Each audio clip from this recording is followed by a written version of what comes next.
देखो भाई, अबू तालिब के 4 बेटे, तालिब, जाफर, अकील, अली। ठीक है ना। अब तालिब के सिलसिले में तारीखें खामोश हैं, कुछ नहीं मिलता। अकील बहुत मशहूर शख्सियत है, तारीख भरी हुई है उनके तस्करे से। जाफर तैयार को कौन नहीं जानता। और अली इब्न अबी तालिब, तो अली इब्न अबी तालिब है। अच्छा, बेटे तो 4 थे अबू तालिब के। अबू तालिब के बेटे 4 थे, लेकिन कोई भी अली जैसा नहीं है भाई। अकील अली जैसे नहीं है। एक माँ बाप से आए, लेकिन अकील अली जैसे नहीं है।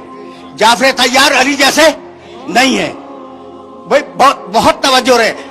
तालिब अली जैसे नहीं है, तो जब अली सगे भाइयों जैसा नहीं है, तो ये यारों से क्या मिला रहे हो?